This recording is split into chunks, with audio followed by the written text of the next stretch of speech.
Hey, good afternoon, Pastor Hooker. How are you? Hey, I'm good, Sister Willoughby. How you doing? Pretty good. Just calling for the details. Okay, good, dear. Are you by yourself? You have a private moment? I'm in private. Okay, all right. So listen, my secretary, Sister Charlotte Brown, is going to be at the church to leave at 8 Okay. to head there. She Okay. said she would take you. Now, let your pastor pray with you and then discuss something with you. Father, in the name of Jesus, we thank you now for this time, this privilege, this opportunity to come together as brother and sister in Christ, as pastor, as member. We just pray now that you would bless us with your spirit of power, love, sound mind, wisdom, knowledge, and understanding. Leading God and direct us by your spirit, Lord, that we will communicate and converse, strategize, and implement in a way that you're glorified. In Jesus' name we pray. Thank you and amen. Amen. Amen. So I wanted to touch base with you because, of course, as I was trying to facilitate, I'm going Excuse me, Pastor. I apologize for interrupting. You know that I'm using Wi-Fi, so it's breaking up a little bit. So I'm going to allow you to finish, but at the end, I might have to ask you to repeat some things or go over some things. Okay. All right. So yeah, I want to touch base with you, and of course, based in terms of from mentioning what you told me on Wednesday, and me then trying to put something in place for you to still get there and attend. And I also wanted you to know that there was some positive commentary spoken to me concerning you in terms of your conduct and your fluidity, copaceticness as it relates to Bible study. Now, having said that, of course, this followed the prior Bible study in terms of getting on one accord, in terms of Bible study conduct and what we addressed and covered. And uh, the positive commentary, as even I was contacting and touching bases with different ones that I won't name, trying to get you there, they were concerned with if that was just on Wednesday or did they need to be concerned with conduct they had experienced in previous settings, which kind of made me have to kind of contact different ones. And there was some hesitancy and reluctancy, and this is probably been truthful with you in love in terms of not wanting to be overwhelmed in terms of when it comes to interacting with and dealing with even phraseology wise you, right? And so I'm saying that to say I don't want you to go into the situation blindly. And as you have a desire to attend and be a part of these different things, I would have you to know how it is that persons and of people of Morning Star to a degree uh, would be more likely or inclined and less, I guess, hesitant or resistant in your involvement. Now, that being said, I'm kind of glad it's my secretary whom the Lord provided in terms of me getting it going there because her and I have a working correspondence. And so I say that to say, though I can't make it, and she will accompany me, I'm going to be following up and touching bases with her because there also seems to be some kind of wedge between you and Sister Alice Williams. For whatever reason, yet we get to all come together and get together. And so with her, I'm going to have her kind of being diligent and mindful in that regard. And she's going to be doing some observing and reporting in my absence.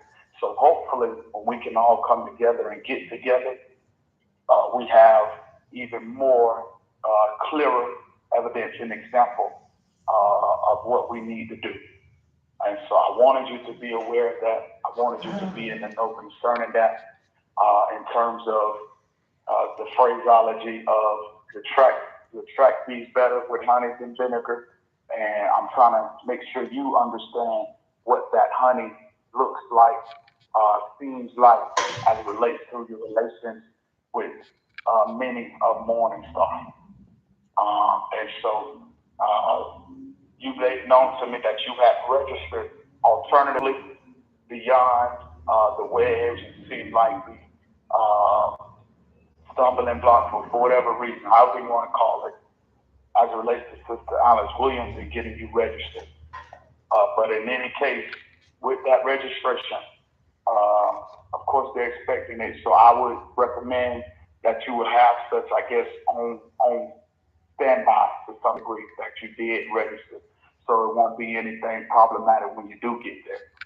Beyond Sister Alice Williams, you hear me? Yes, sir. And I have done that. I did my due diligence in reporting directly to her during the meeting, after the meeting. Then when I found that that wasn't sufficient, of course, I Yeah. escalated it to leadership. And then after that, I went on and did my due diligence and escalated to Christ, wherein I was able to obtain the registration link. And I was able to register appropriately that way. And then I was able to follow up with someone that Christ provided in the Holy Spirit to me to get additional information and make sure that the person that was actually hosting the program was aware, and that person in their due diligence immediately, once upon returning back to the local environment, Did you? confirmed in writing. Okay, good. Good, good. Okay, so you got it confirmed in writing or email of some sort. Via text, sir. And in addition to that, I did give them a heads up that it may be a +1, because if I am able to attend, there may be a situation where I would need to go along with someone. So they are aware that that is a situation as well in the event that Sister Brown was not able to register. Okay, okay, okay, okay. Okay, good deal. So Sister Brown is, like I said, she'll be leaving the church at 8 tomorrow, and she said I think she's going to have with her, won't just be the two of you. I believe she said her sister, and I think her cousin maybe as well. But in any case, she's the driver. She's the one who will take you and others at 8 a.m. tomorrow. Yes, sir. And do I need to, So do this. my apologies, go ahead. No, no, you're good. Just get along tomorrow.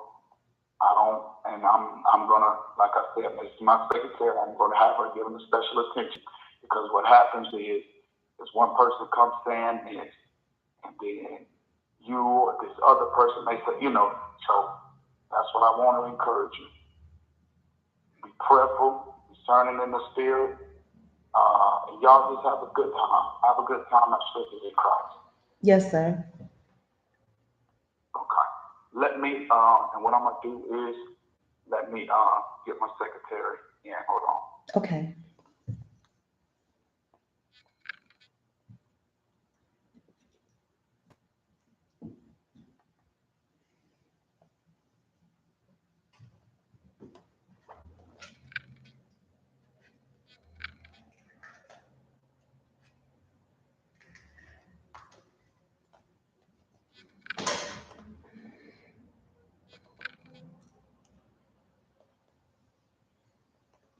Sister Willoughby? Yes, sir.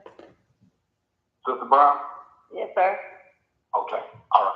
Yes, so I did, Sister Brown, I did let Sister Willoughby know that you were consented to being blessed to leave the church at 8 to head to her program. And she's aware and she knows.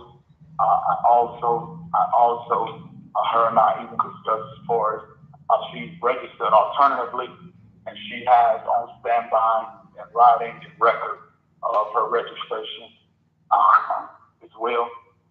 And even having gone so far as with her understanding of likely perhaps needing someone to transport her, even including the potential of a +1. And I also let her know that you being my secretary, the secretary of correspondence, that you're going to be given a certain attention and diligence as it relates to her and the interacting with another member of the membership.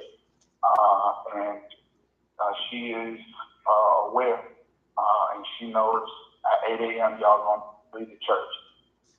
So just wanted us to get together on the phone and have one accord.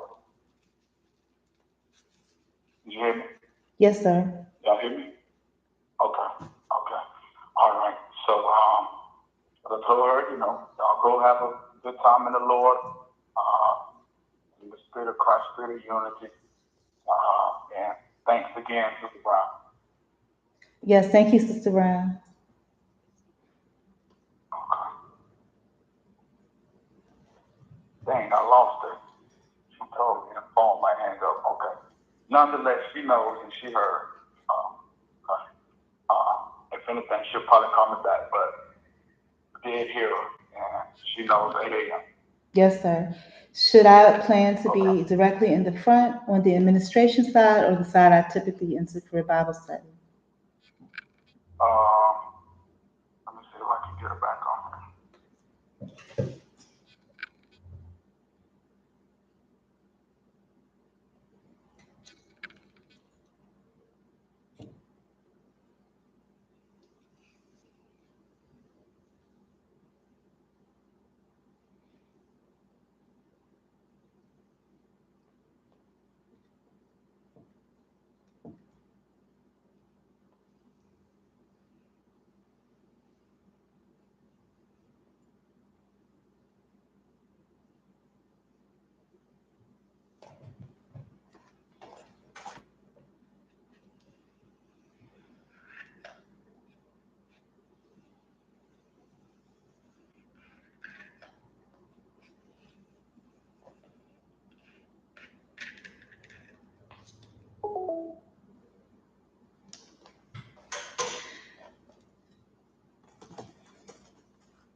Mhm.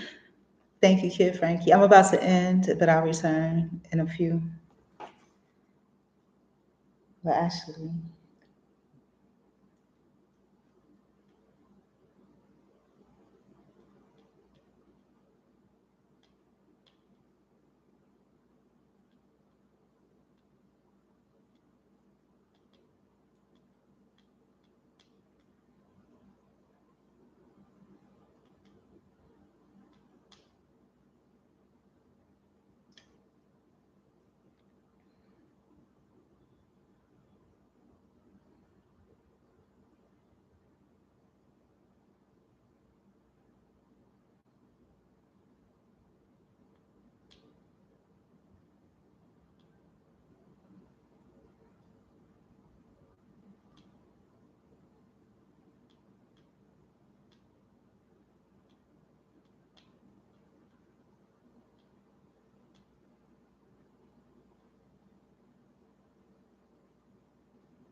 All right, so I'm going to be back. And thank you for the compliment. I need to take better care of myself, and I'm going to start to. And I love you. Thank you so much for the compliment. I'm going to go and I'll return.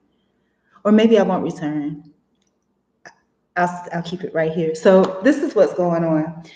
So, as you guys know, I have a program with the Art of Good called the Christian Connection. Um, I'm Minister Self Development Engineer, author, and Client Zero. Now, I'm human, and that's why I am Client Zero. I'm trying to get from under the spaces where there's social dynamics and systemic barriers that keep us from being combined in the community and keep us from being successful. Um, I'm not sure, but I'll return in a few. I just want to share this quickly so that I have this documented. So, ironically, the way God is truly in my life, and ironically, the way that God works in my life, as I was just sitting down, getting all my things together, I was preparing to walk. I don't know how many walk miles, probably about 35 miles or so. Let me take a look and see. And Kid Frankie, you've been working out because I know you work out too. I haven't in a while, and as you can clearly see, I've gained a lot of weight, but we're gonna keep it positive. I am going to start working out again. But anyways, it was a long trip. It was probably about 35 miles, which is from Valdosta area, from the south side of Valdosta, going to a location in Hiram. Let me see if I can look it up.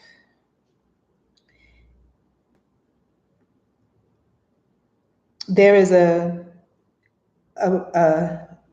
kind of a conference or a project called the HER Project, which the acronym stands for Honor, Equipped, and Redeemed.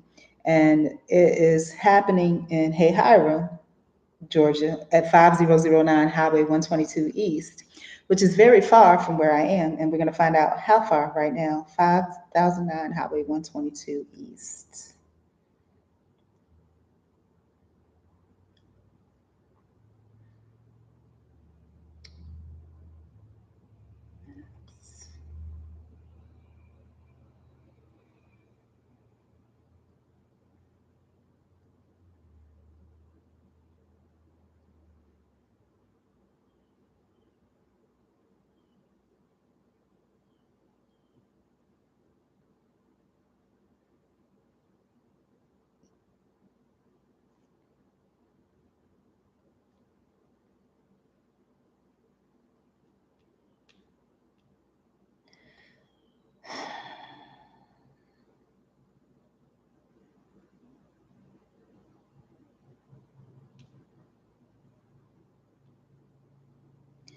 So from me, walking, it would be a 6 hour walk, is 16 miles.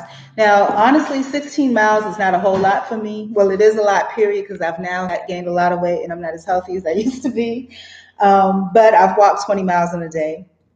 When coincidentally, since this is a Christian Connection live stream, when I had my EBT card stolen by a church, this was the Holy Apostolic Church on Lake Park Road, and there's a whole story behind that. And these things that I'm sharing is not to denigrate. It's actually, you have to bring awareness. You have to, in order, if you have a dirty closet, a dirty house, a dirty tent, whatever it is that's dirty, in order to clean it out, you got to take out all the dirty stuff. If you just leave it in there and cover it up and hide it, it's still dirty. And so we have to bring it out. And I'm telling you, everything I'm bringing out in love. But anyways, it was 16 miles, which that's what Google Maps says. You know, everything ain't perfect these days. It could be wrong. And so I was preparing to take that walk because I really wanted to go. Now, with the Christian Connection, again, you know,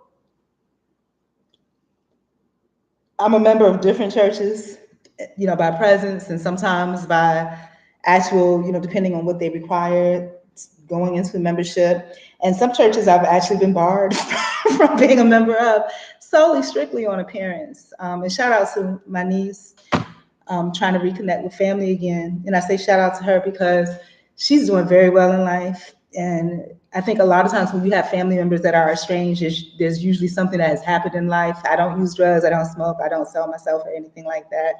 And even if I wanted to sell myself professionally, like in a corporate way, actually, I'm obviously not doing a great job.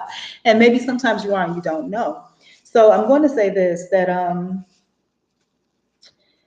you know, again, shout out to my niece because to me, she's the most beautiful thing. I have two nieces and a few nephews I haven't met yet. and they're both beautiful, absolutely beautiful. I wish, I'm going in order from the oldest to the youngest. I wish that I could talk to my younger niece because both of them remind me of me in different ways, of course, because we're all blood related.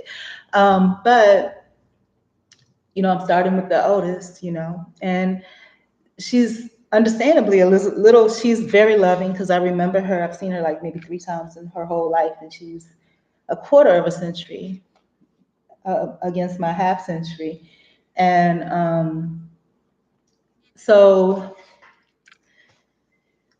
my concern is that, like a lot of times, I think about Mariah Carey and her sister, and how when they put the two together, they look a lot alike, but the dark haired one is demonized.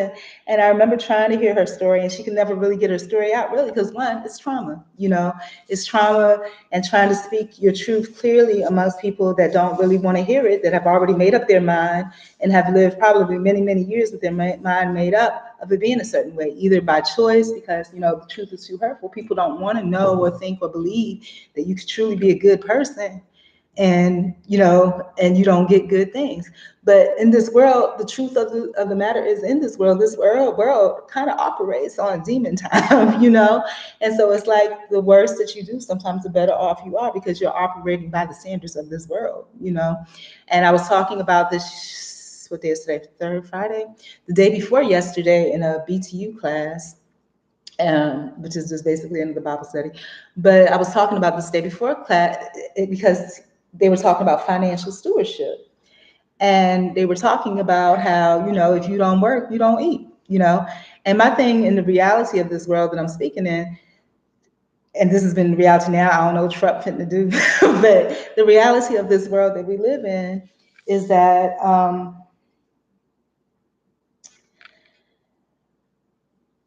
people will give you, just like Marie Antoinette, history repeats itself. My daddy used to always say, the more things change, the more things stay the same. And shout out to all the fathers out there, because even if you're in your child's life for only 10 years or a year, them kids gonna remember that. I remember every single thing. But he says the more things change, the more they stay the same. And Marie Antoinette said back in the day, let them eat cake. It's easy to feed people things that you don't want and throw things that you don't want. And this past week or two, that has pretty much been the whole gist of everything, is that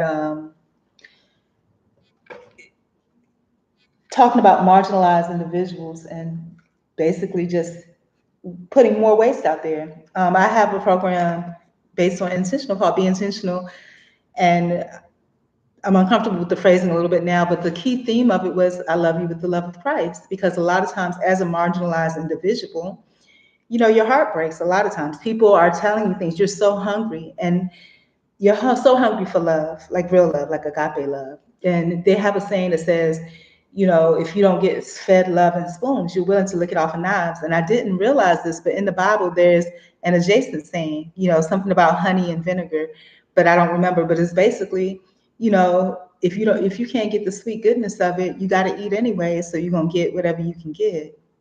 And that touches on the theme that we talked about in that Bible study, in that Bible training university, where the person that was leading it, Deacon Colbert, he was saying how, they were, like always, people are bashing people with mouth. They're not intentionally doing it, but it's just a rhetoric that's out there and people just repeat it blindly.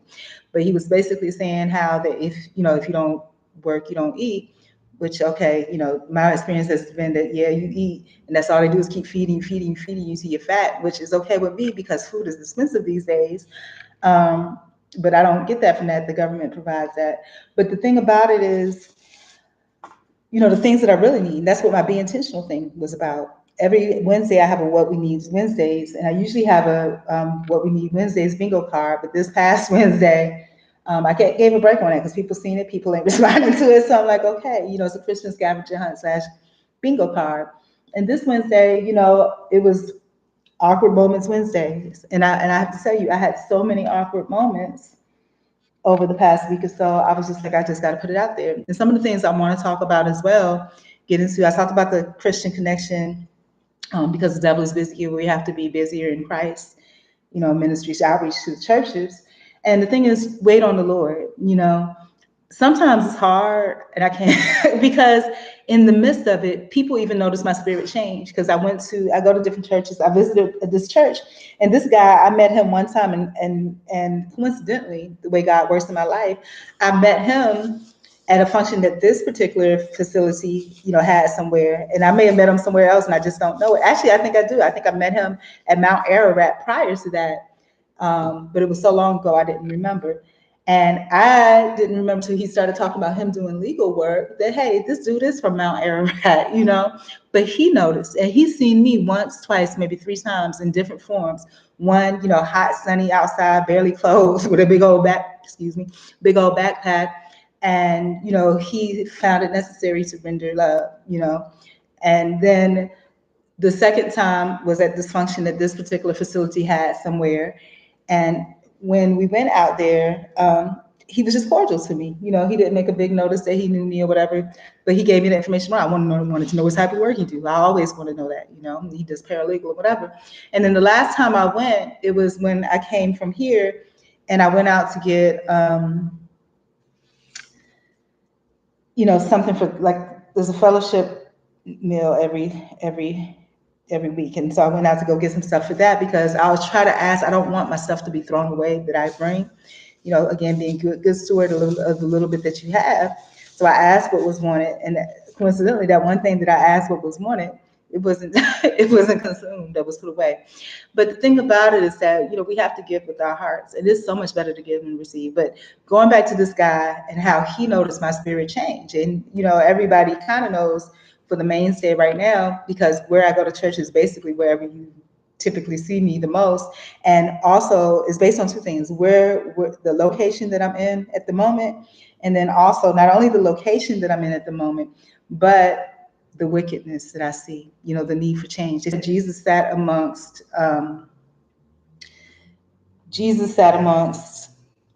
what is it, amongst the sinners, and people were just like, he's dirty. Why are you sitting with him? And when I look at dirty, I don't look at physical dirt. I do because I'm dirty sometimes too, but I look at the spiritual dirt, what's going on, And so then,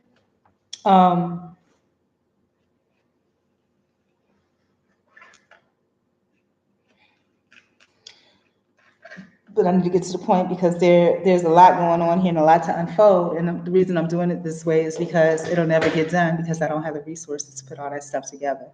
So, yeah, so when I went was it past Sunday or the Sunday before?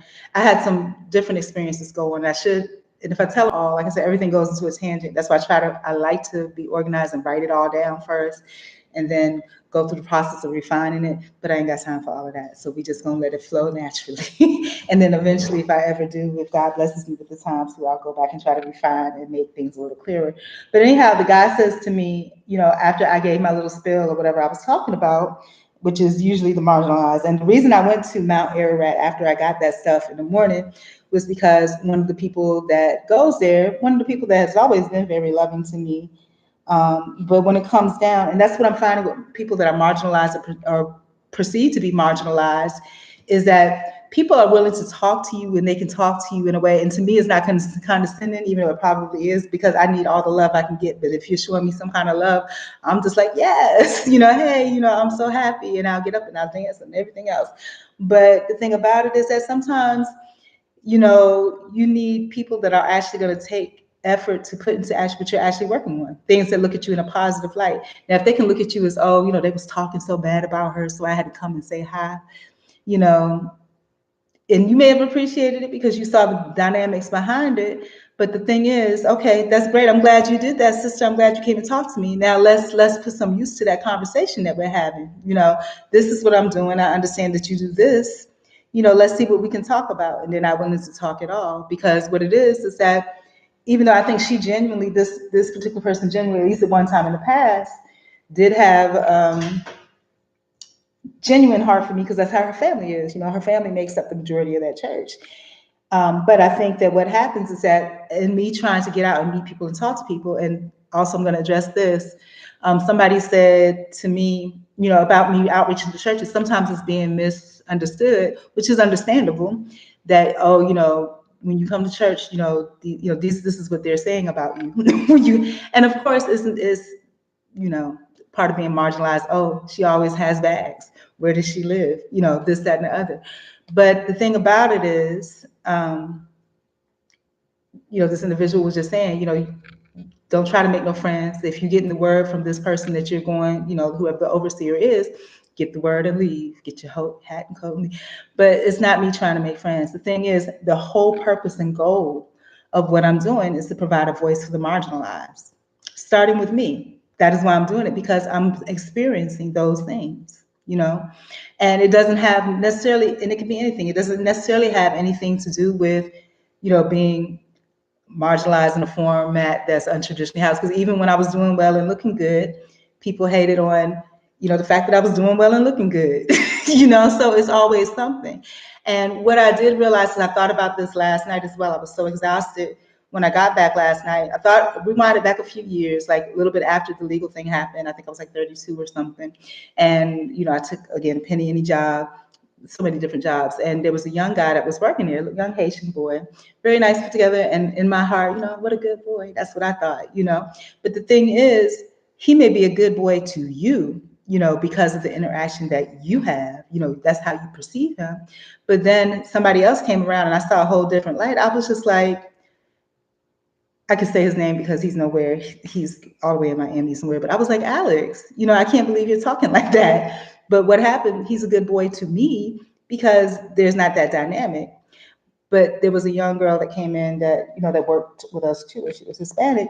And he was doing all this. And I was like, what's going on? What's going on? What's wrong with you? Okay.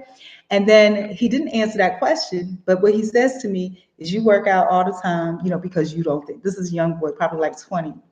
And I think at the time I was like 32, because you don't think you look good enough. And I was like, I beg your pardon. That's not why I work out. I work out because I want to get in shape. And I actually do, well, I did like the way that I look. And I would like to keep that going. And if it could be optimized more, why not? But then what he said to me, which I thought was inappropriate, but it was just truth. What he said to me, and this is why we need to talk about singles ministries and things, is that, but you're not sexy. And I'm just like, I don't have any intention of being that. I want to be well taken care of, well groomed, and well physically fit. And so that's the thing. And I never thought about that. And even during the legal case, that came into play. When I went before the judge, and people don't have a problem these days. I guess they feel like you need to know, saying it to you to your face. I went before the judge, and again, I guess he felt like I needed to know. He was just like, he knew what the deal was, but he has to go by the law. The deal is, people got egos, right? And they got all these degrees and all these titles behind their name. And if you just come in and you're just doing X, Y, and Z, and they can't keep up, they got egos. They're gonna try to get you up out of there. And then he also said to me that I needed to, and basically he was hinting to me that I needed to be sexy. I feel like I'm gonna get shot down saying this in here, but these things that need to be talked about. These are difficult topics. They're not even difficult. They're just topics that are taboo that you're not allowed to talk about, but you should, because people are talking about it, but maybe not in your face. And so I remember thinking to myself, being young, well, that's really inappropriate. Why would you even say that? And he said it in court on the stage, because he knew, just like in many facilities or forums where there's a lot of people that are present and people are talking, half the people ain't paying attention no way. So, if he said in tone, and that I'm tuned in, because I always listen to everything that's going on. And so I tuned in. And then he also said to me, he looked at me, he was like, you're so young. I was 32, but to him, I guess, you're so young. And he was just like, and I bet you don't even, you're not married or none of that stuff, or have a boyfriend or whatever, and you have a long time. And so I was thinking, what he was trying to tell me was, that's the reason I'm in this situation, is because something's wrong with me, because I'm not dating and whatever. And so then, I mean, it's just the whole thing, but let's bring it back in, back into the middle. But those are things that need to be talked to. There's a whole bunch of different tangents that go off of that. And really, even as a 50-year-old woman, those are things that I need to be aware of and address, because especially as a 50-year-old woman, because on those middle years, I'm okay. But 50, I'm going through hormonal changes myself. I'm going through perimenopause, just being an older woman and going through who knows what. But it's good to know I know what it is. So I'm like, all right, that's, I know what's going on. That's not happening, right? And it's my physiological makeup, it's me. And I remember being younger and seeing it on other older women. I'm like, what's wrong with that lady? Like, ew. but I understand it now because I am that old lady now. But so back to this and back to this whole thing about the Christian connection and the current situation. Current situation is that again, different churches have different things for membership. I frequent whatever churches are in the area that I'm in, and the priority of how much I frequent is based on one, proximity, and two, based on do they have a need for me to come in there and show that marginalized people exist and that you're treating them wrong, and all I do is just show up. Me just showing up is enough to get the battle rams going, for the talk to start. And like I said, it's not just about being, and marginalization doesn't mean necessarily mean homeless. And I don't even like that word because I don't believe anybody is, but some people do refer to themselves that way. And I do feel that way from time to time because to me, just like that movie with Haley Berry was out and she was just like, talked about where's your home. And I think she remember said something about home is where you're loved. So if you are in a situation in life where you're not loved at all or you don't feel any love, then, you absolutely do feel homeless. And I have felt that way recently. And it's just because of the dynamics that happen at church, because with so much of the dynamics that happen at church, because it hurts the most there because that's where you're supposed to be loved. It's supposed to be a place where you come to fellowship and share agape love and share, you know, the goodness that God has brought. Now,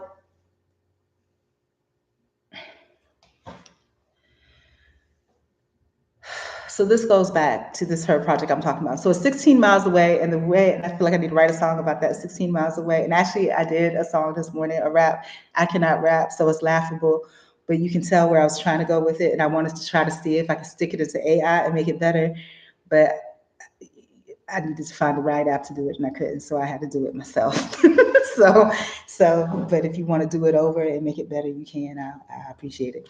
But anyhow, so yeah, 16 miles away. And the way God works in my life was this is why I'm in here now, was because I was preparing. I said, I'm going to make this walk no matter what. Because the rap that I did this morning, it was based on, and I love CC Waters' Waging War, but it wasn't that, it's something different. It's called Divine Design, because I think one of the tenets of that, was one of my favorite verses that she's clothed with dignity and honor.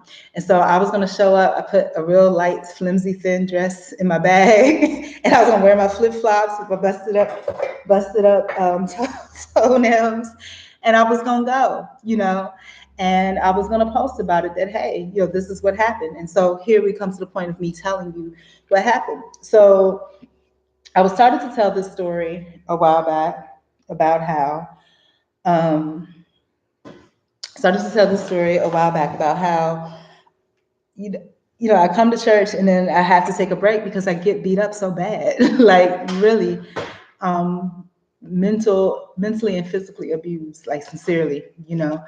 And the thing is that when the physical abuse starts, it starts like, somebody just shoving something at you, throwing something at you, hitting you on your shoulders when they know you don't want to be touched. And the other thing too is that, just to be fair, sometimes people are trying to show support, but they're trying to show you they support you, but they don't want it to seem like overly affectionate or loving or whatever, because people take things the wrong way. But, my thing is always be gentle with me. I look sturdy. My friends used to tell him, Jojo, you got a running back for a daughter, which, I get it, I'm kind of broad.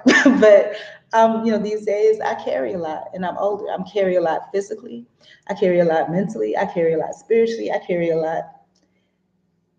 I'm not gonna say socially because I don't have anything social, but social dynamics. So yeah, so socially in a way as well. So be gentle with me. And if you can't be gentle with me, don't be with me at all. Don't touch me. That's the thing.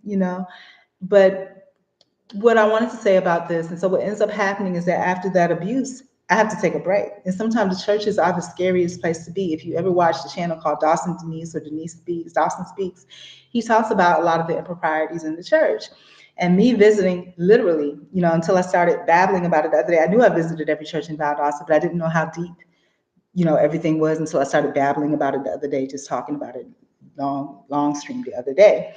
But so I came back. There's this particular church has large women's ministry. And I'm gonna tell you how, that came off to me too, because there was a conference. Oops, there was a conference last year, and my hair is breaking off, but I'm using coconut oil, so hopefully it'll be better soon. But there was a conference last year, and I guess I can just keep going over it. It's almost 5 o'clock. There was a conference last year, and in that conference, um, I don't know what I should be doing right now. In that conference, it was a Women of Excellence conference, and I started telling this story yesterday. I'm going to try to stay focused on this one thing. And during that Women of Excellence conference, they really didn't want me to be there. Different things. They were trying to do the same thing that happened this time: no transportation, so forth and so on. So, but eventually, somehow, on the side when it happened, where that could be arranged. And so as I got dressed and got niced up, and I'll show you pictures of the conference when I went, but it was really nice. And I made sure that I went and took pictures with the people that was running the whole thing, because I wanted to show, because the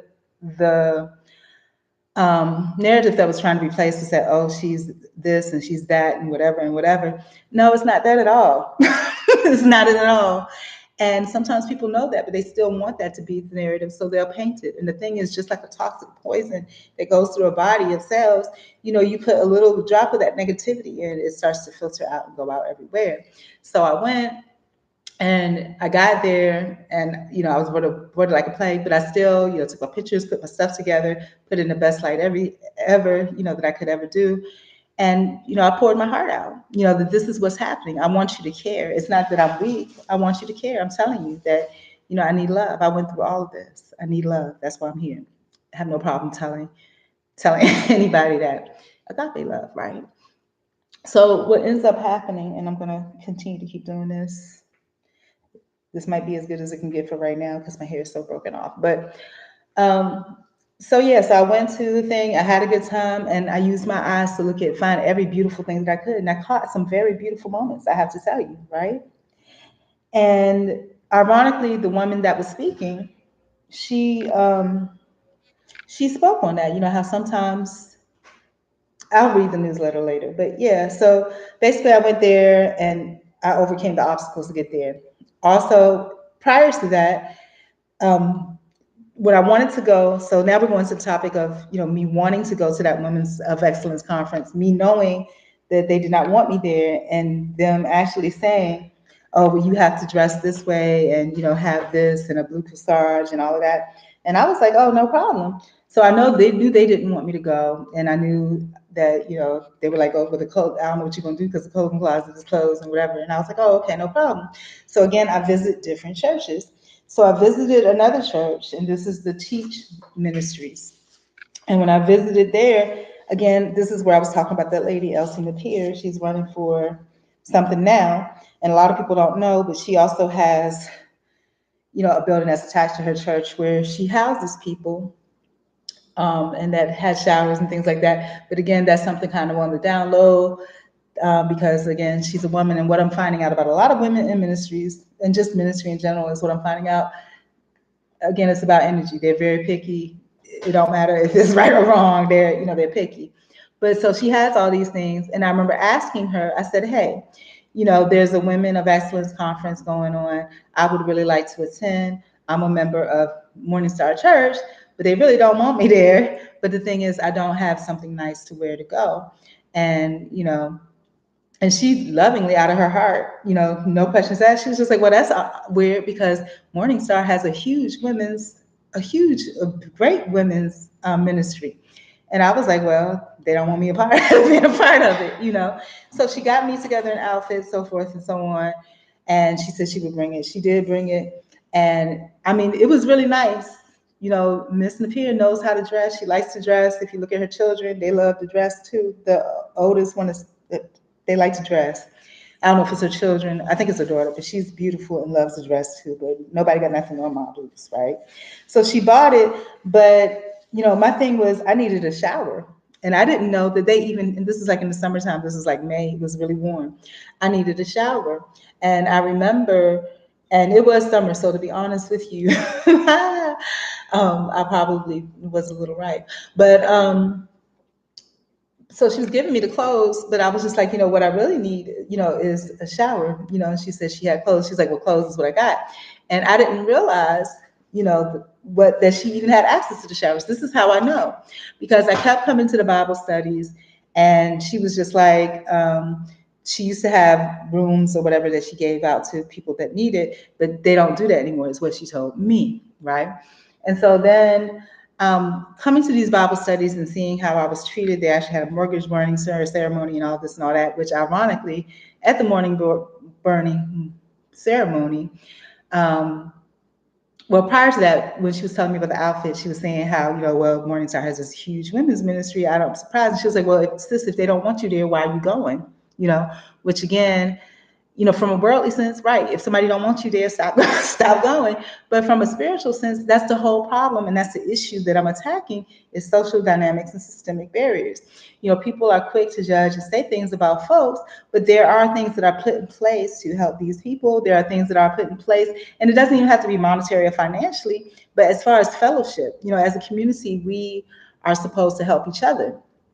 And so is um, what ends up happening is yeah, so that. And so I didn't think nothing of it. I kept coming back, and she was saying she didn't have this, that, and then she said, well, I'll bring, she texted me and said she was gonna bring me the clothes. And I was just like, well, to be honest with you, there's no need in having clean clothes if you haven't showered. There's no need to do that. So what ends up happening from there is that then she says, well, the clothes is what I got. And I said, well, I'm gonna respectfully decline that because I need to have the prerequisites of the shower. She got me the clothes anyway. The clothes were actually really, really beautiful, but I'm very authentic. So it's like you can put stuff on and look good on the outside, but if you ain't got it all together, you still ain't got it all together, and you still, whatever. And it wasn't until, me coming back a couple of times where they had and now the next part of it is the mortgage burning ceremony and the discovery of the showers. So I guess because I was there and they were having the ceremony that was real nice, perhaps they didn't want me to use the bathroom that was in the front or whatever. So and I didn't realize most of the people were related. One of the family members, very young, reminds me of my niece, took me to the back and to use this other bathroom. And lo and behold, not only is there it's a whole shower, it's a whole shower facility. It really is like you would see like at a shelter or something like that. And not only one, there's two or three. So this whole time that she's telling me, that she's making these comments and disparaging me for, my, whatever it is that she feels that, and I'm not gonna say she feels because, like I said, it was summertime, so I'm pretty sure, pretty sure, I had a vibe that wasn't so great. But she had the opportunity or the facilities to take care of that. And these facilities and opportunities are funded in some part by donations, are funded in some part by the state, but you're picking and choosing, and not because I necessarily did anything wrong, but just because she didn't want me to have access to it, right? So then it goes from there, and I'm like, okay, bet I see that, but I'm not going to ask. And I guess the family member was showing it to me because she wanted me to kind of somehow try to ask her about it. But if she don't want me to have access to it, she don't. And me asking her about it, I'm do nothing but piss her off and make sure that I don't ever come back. Period. And the whole point is the fellowship and at least to be seen and be heard, right? So then during the ceremony, what got me too was that she made an announcement, and I knew she didn't really want me there because that's when I started telling her, when I talked about the shower thing and everything, about my growth program. And the growth program is basically to get marginalized individual from marginalization through metamorphosis to momentum to overcoming systemic barriers and social dynamics to becoming a mogul of that. And when I told her about the growth program, because what I really liked about her church thing was that she was saying, basically it's members from all different types of churches that come there. But also with the Bible study, she was opening it up so that different people that attend the Bible studies can actually host or teach the Bible studies, right? So with that being said,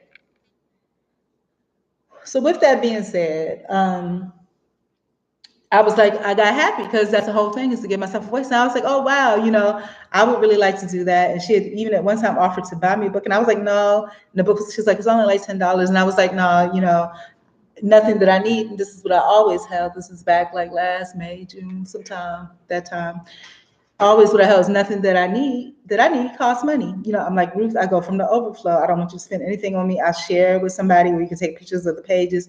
But I don't know, it may be a situation where it was somebody that she knew that wrote the book, or she just want to give the artist their due or whatever. But and so then eventually it was her husband that's noticed me coming to Bible study not having a book. He would keep offering me his book. But then it got to the point where he could see that she clearly just didn't want me to have a book at that point. So he had to stop doing that because that's what the wife say, right? And the brother too, because the brother and the husband and everybody, they was all cool with me at first, but then if this person has a little bit, and it's just normal female things, not downplaying or saying anything about anybody, it's just normal female things is all it is. So then on top of that, so going from there, this coconut oil is doing its thing. I'm really appreciating this. God makes things happen a certain way for a reason. Because, like I said, my hair has been through some not getting the attention it needs, just like me. So it's doing its different links and all this other stuff. But so going from there, we talked about the availability of showers. We talked about, now we're talking about the growth program and how basically she let me know point blank flat that she did not want me to grow. Period. Because first I told her about the growth program and how basically the marginalization to momentum, from the goals, from the setting goals to actually having some growth and so forth and so on. And she was like, well, what do you think means me? What if I don't want to be a partner? And I said, oh, you don't have to officially be a partner. I said, unofficially, if we live in a community together, if we're in each other's presence, just by being in each other's presence, we grow and we learn from each other. And she was just like, well, what if I don't want you to grow? Point blank, her husband was standing right there. And I was like, oh, okay. And so, she had given me the Sunday school book to look over. And I was just like, I'm so thankful that she gave me a voice and, to be able to read. She was like, well, it depends on your spirit. I don't think your spirit is in agreement with mine. And I was like, oh, it was just like she was a combat me each time. So I gave her back the book and I said, gave her back the book.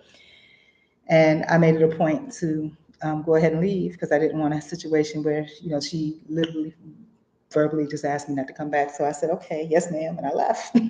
And the thing about it was during the mortgage burning ceremony, that's when I came back, was the mortgage burning ceremony.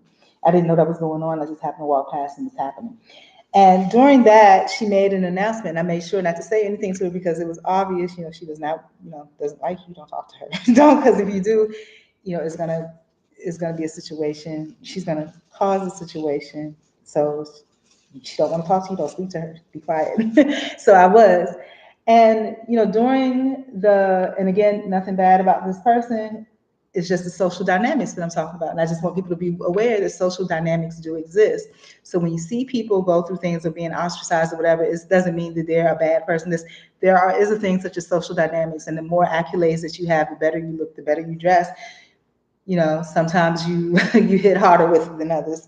So during that, she mentioned how she had these brochures, and I had told her about my newsletters that I wrote. The one was The Woman from the Womb, and I shared that with her from the actual conference that I went to.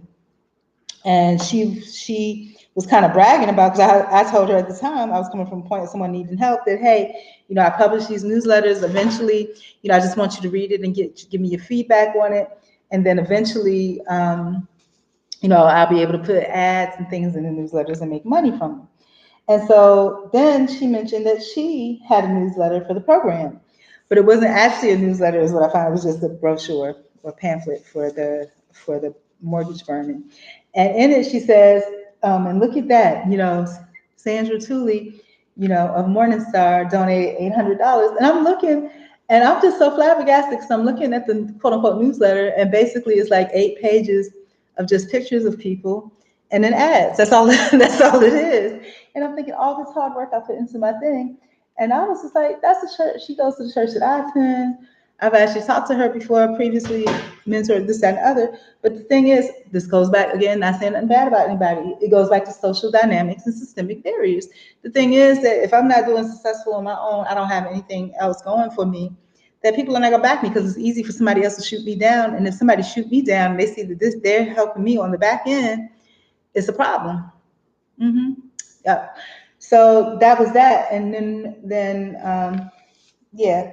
So back to the actual the conference thing. And prior to the conference, which made it even a harder thing of last year around May 10th, again, Morning Star has like four different well, had four different women's circles. I think group number one is obsolete now, but there's groups 2 through 4. Then there's a general mission where all the circles come together.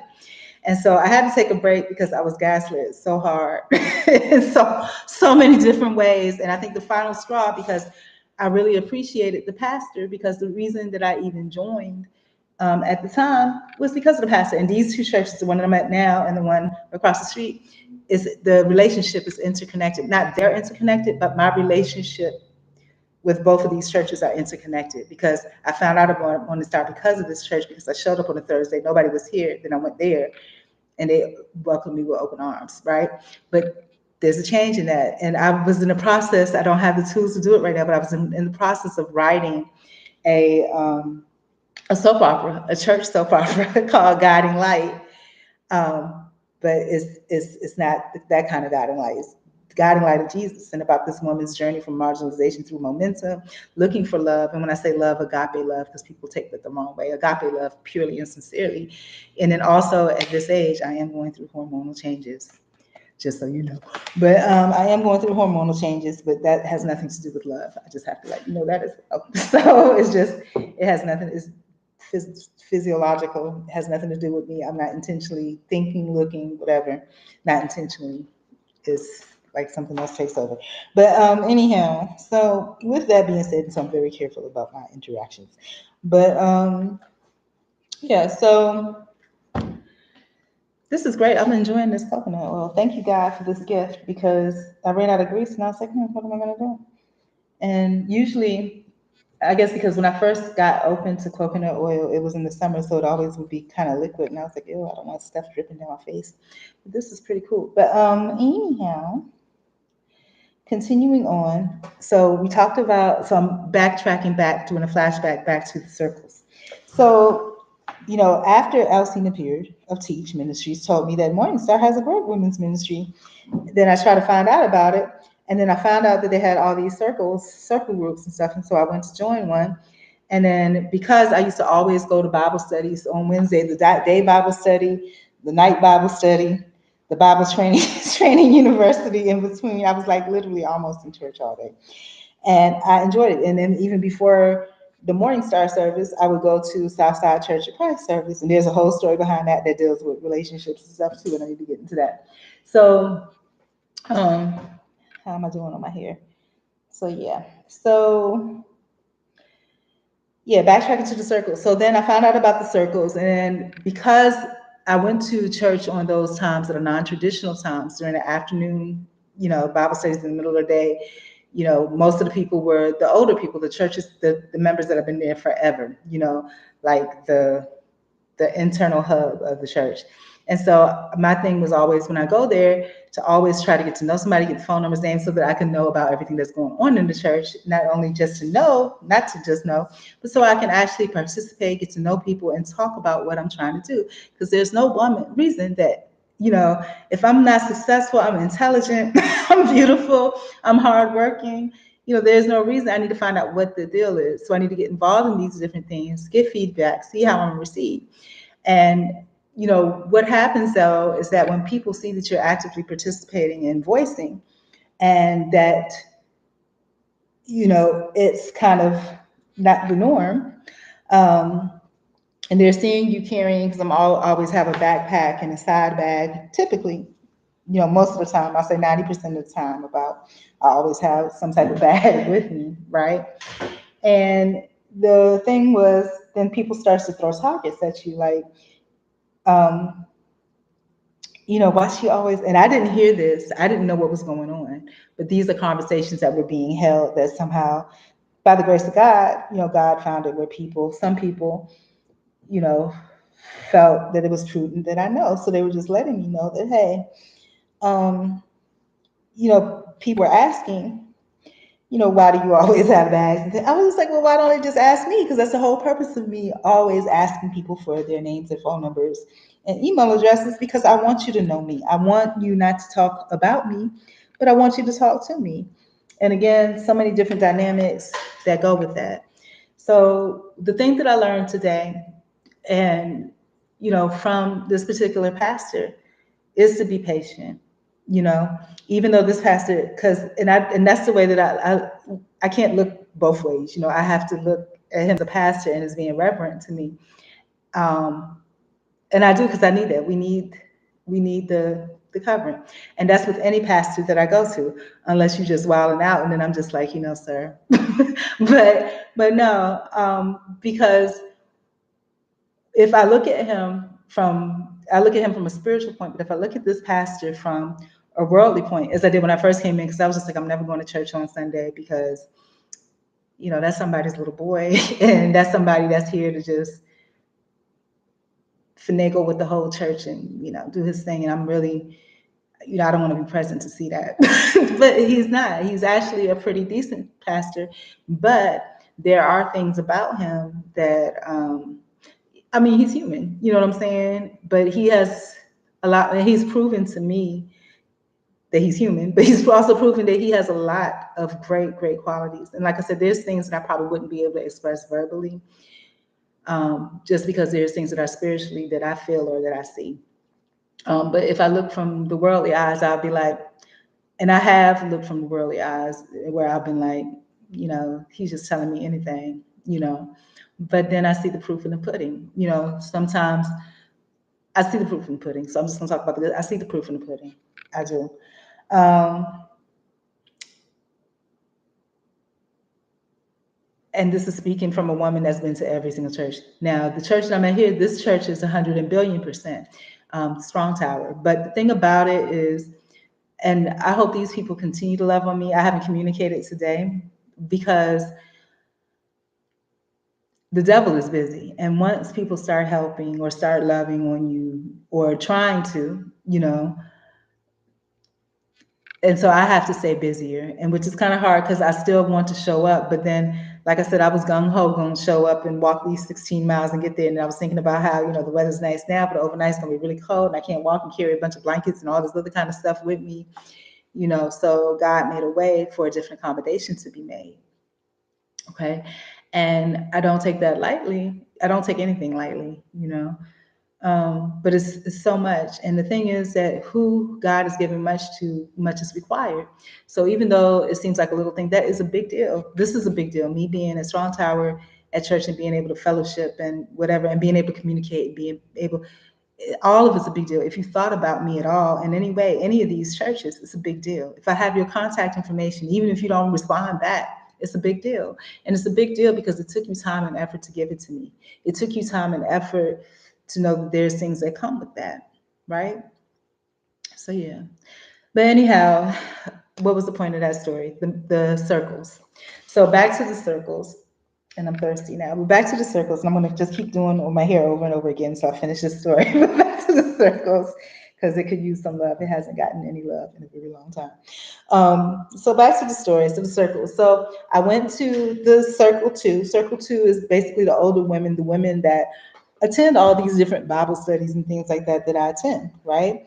And most of these women, like I said, are the core. And to me, that's perfect because that's what I'm all about, about being part of the core. But I didn't realize that just because you're an older woman and because you've been in the church for 70 years or so, it doesn't mean that you necessarily are fully, wholeheartedly, church bound and praise and all of that. You don't necessarily wholeheartedly take the word very literally. I take it literally. And the thing is that they may not necessarily want an outsider, and you're an outsider if you don't dress a certain way, look a certain way, smell a certain way, all of that, right? So, and I think I'm done because I don't feel like doing this anymore. Let me make sure. So, but I do want to tell the story because I have to get it out. So what ends up happening? Do I have even time? What time is it? 5:30. It's Friday, 5:30. What am I doing? All right. So I got a lot of stuff I need to do. Okay, stay focused. So back to it. So we're talking about the circles. So I ended up to go on to circle number 2, and just like I wrote the newsletter about the woven from the womb and my experience at the conference, I wrote a newsletter about this experience with the mission. So I went to the mission, and thank God this is good enough for me. So I went to the mission, and yeah, my hair is thinning. So I went to the mission meeting and I enjoyed it. All the women that I'm familiar with or knew were there because they attend the Bible study sessions, right? And so I was there, I enjoyed the meeting, and then the meeting was coming to a close.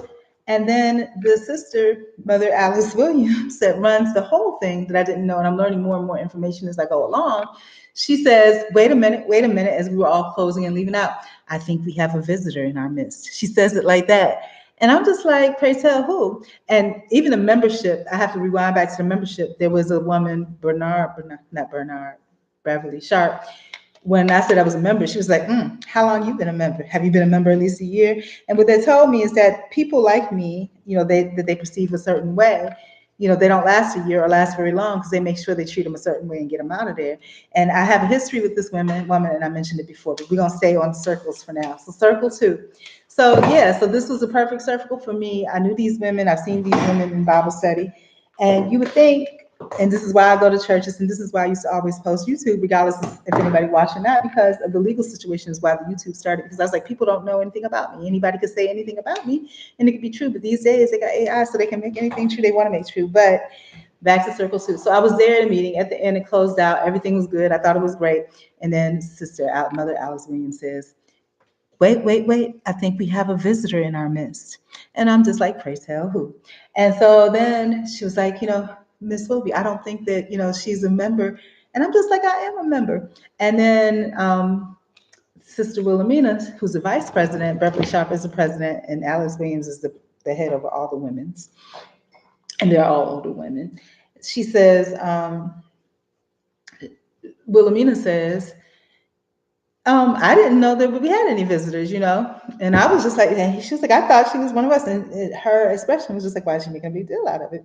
And I was just like, no, this is going to be my circle. And then she was just like, well, the way this works is, because we got to do things in proper order, and that's the go to for everything, is that you have to go to all the circle meetings first and pick which one you want the best. But I'm thinking like that doesn't make sense because none of the other meeting times match with what I have because I work from public places, and with the timing and everything, this is it. And plus, I already know everybody here. And so I said, this is my circle. And so I got her number and I texted her, I am a member of circle number 2. And prior to that, Wilhelmina says, and I said, I'm not getting the group text. So Wilhelmina says, oh, well, because I called her, because again, I try to get everybody's number. I called her, oh man, I didn't charge my phone.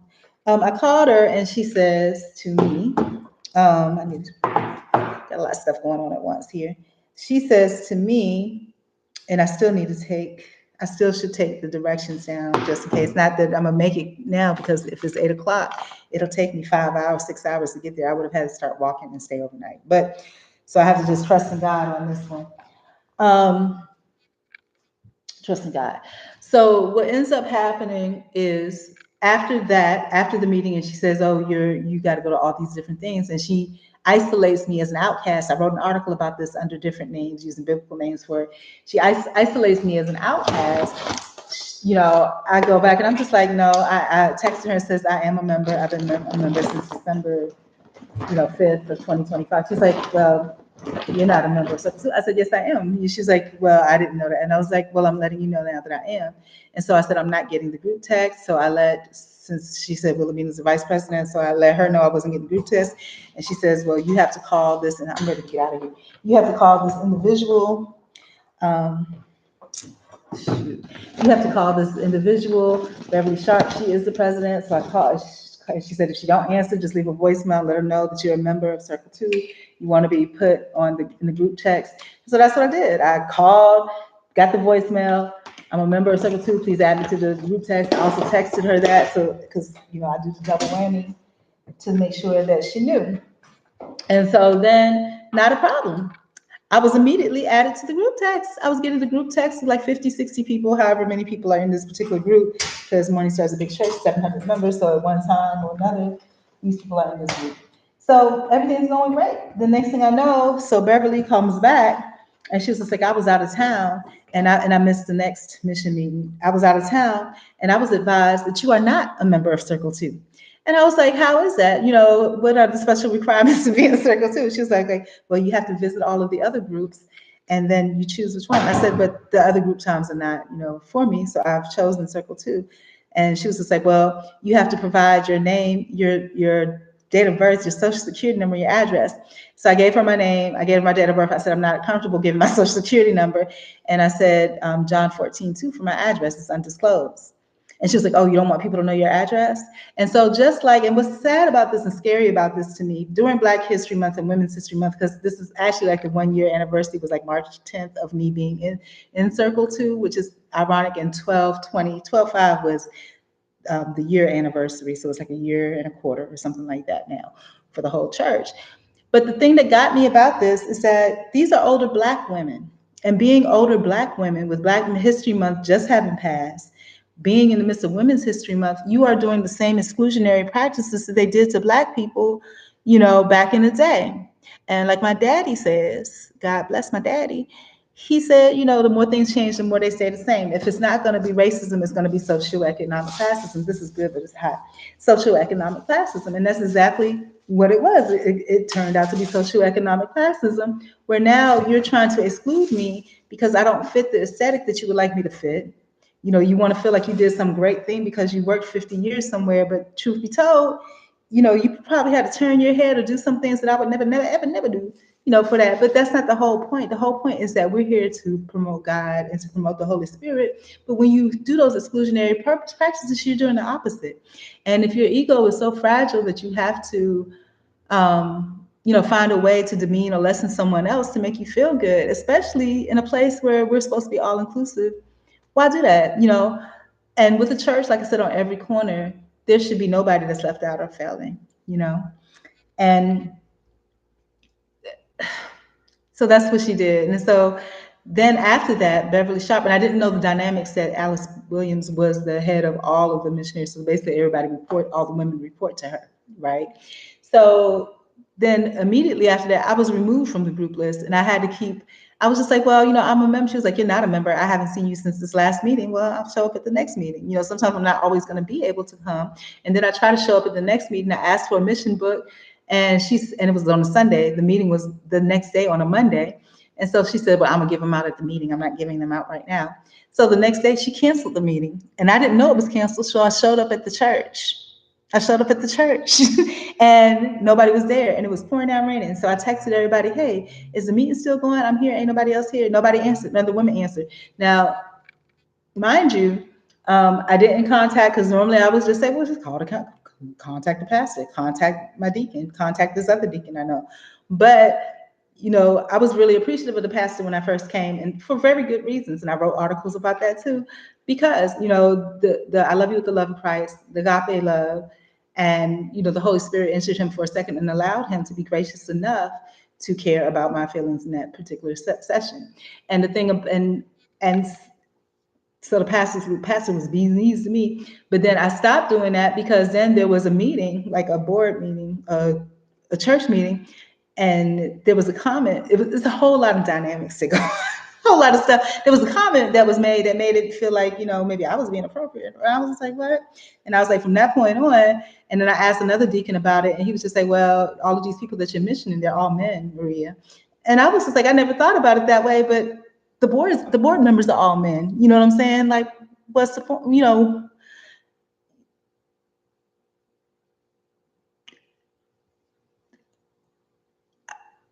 I didn't differentiate. I want to say that's stupid, but I've learned when I was little not to say that. But now in my older age, out of frustration, now it comes to that's dumb. Like, it doesn't make sense, And so I was just like, the men are the ones that make the decisions, but I didn't even look at it as a male female thing. I looked at it as a resource thing, you know? So I made it a point not to contact the men, that I'm going to only contact the sisters, but the sisters don't respond. So out of all of that, when the meeting was canceled, I ended up having to text Sister Williams' husband, and Sister Williams' husband told me, oh, he had to go check with her and tell me that it's canceled. That's crazy. And then this repeated itself this past meeting that they had, where again I showed up.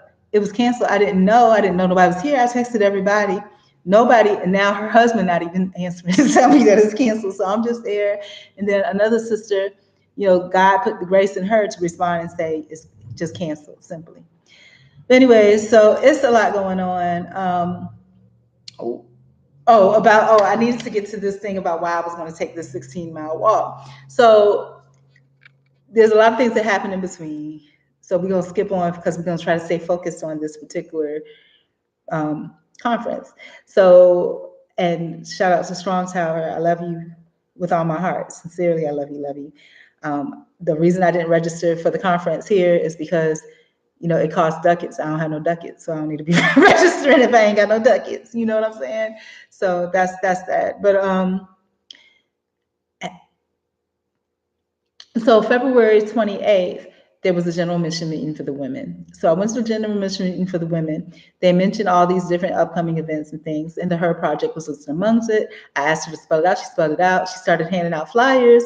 But then she was handing them out to specific people. Sister Goss is in front of me. Sister Rose is in front of me. And she handed them to them and kind of looked over me. And so I just asked, I said, hey, can I see that? I want to take a picture of it. I took a picture of it. And then when she saw me taking a picture of it, she's just like, oh, don't worry about taking pictures or anything. I'm going to send all the links out and stuff. So I said, bet. So I wrote it down. She talked about Her Project. I wrote it down, HER, because anything with women empowerment, because I'm a woman, I want to be involved in. And so I let her know that then. And I basically begged. Okay, because in person, I try to come off as humble as I can. So that goes into begging. So I'm just like, you know, I really need to be a part of the women's ministries and the things that happen. I want to be included and let know what happens during these meetings, you know. And before I would come from a real strong business stance, but I was like, maybe I'll soften it. Maybe they'll feel sorry and do that. But no, that's not what happened. So, you know, I basically begged. I told and I begged. And then after the meeting, I waited to see if there was a sign-in list or something passed around. There was not. And so then I texted Ms. Williams and I made sure I asked her for her number to make sure I had the right number in front of everybody. And I texted her afterwards, and I did have the right number indeed. I texted her afterwards and just like, hey, you know, make sure that I have all the links for the HERB events and all the other events that are coming up. And so, wow, it's been a long time. So after I did that, you know, no response. And then I didn't want to make it like I was just asking her for stuff, you know, just asking for stuff. So I put in addition to that, my little happy belated Valentine's card, little cartoon card that I made up. And, you know, she said, thank you. And I'm just like, you know, I asked you for those links that you said you was given. I didn't say that, but so I waited till the next morning. And I was just like, you know, I'm glad you appreciated the card. I still need to I still will appreciate those links that you said that you would be sending out. She didn't say anything. Then I followed up on them again. She says, oh, I'm not sending out any more links or information on that. I said, oh, okay. And I said, well, how do you register for this program? Because this program is on the 21st. And from what I heard you say, the deadline was the 11th. And she says, oh, you just let me know. And I was like, okay, I've let you know. So can you please confirm that I'm registered?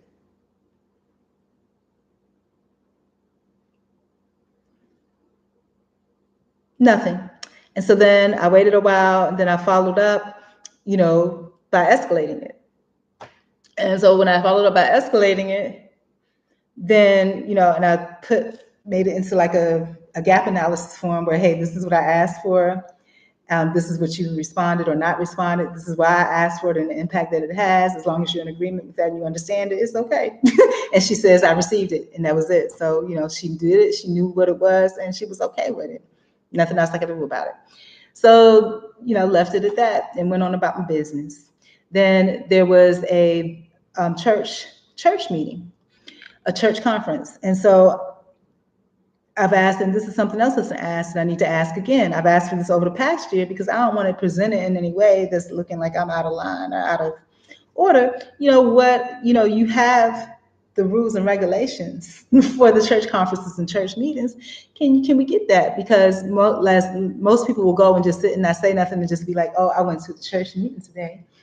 You know, And that's all, but no, the church meeting is a business meeting because it is a business, and the church meeting is a business meeting where you have things that you want to bring up, that you want to share, and that you want to share with the body of Christ.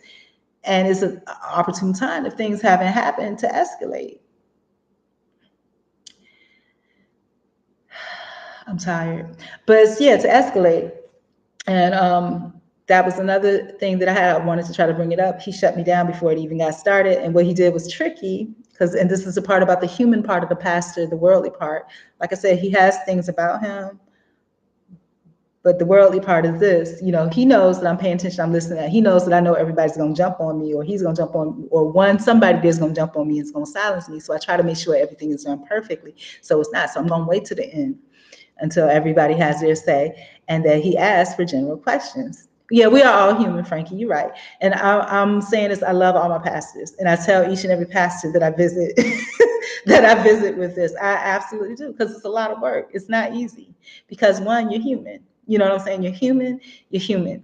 You it's okay. You have permission to be human. You have permission to be human. You have permission to have your own preferences.